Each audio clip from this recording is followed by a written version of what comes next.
Kalaboso sa buy-bust operation sa Iloilo City ang isang empleyado ng lokal na gobyerno. Nakuhanan siya ng bulto-bultong shabu na abot sa 200,000 piso ang halaga. Makibalita tayo kay Mark Muñeza ng GMA Iloilo. Imbes na nasa opisina sa munisipyo ng Barotac Veo, Iloilo, nasa kulungan ngayon si Peter John Biclar na empleyado ng lokal na pamahalaan. Kalaboso si Biclar sa drug buy-bust operation na ikinasahan ng PIDEA Region 6 sa isang hotel sa Iloilo City kagabi. Nakuha kay Biclar ang 5 bulto ng shabu na mahigit 200,000 piso ang halaga. Nakuha rin sa kanya ang ginamit na marked money.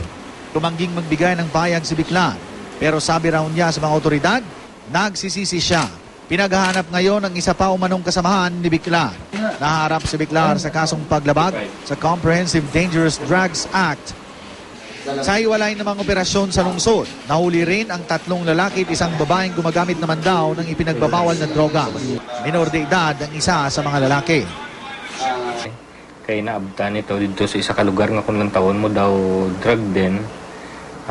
Gindalan lang sa aton ng mga operatiba, gi-subject na lang sa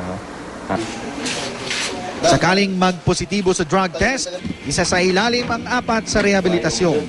Tumangging magpa-interview ang mga nahuli. Mark Muñeza, Nagbabalita, Pilipinas.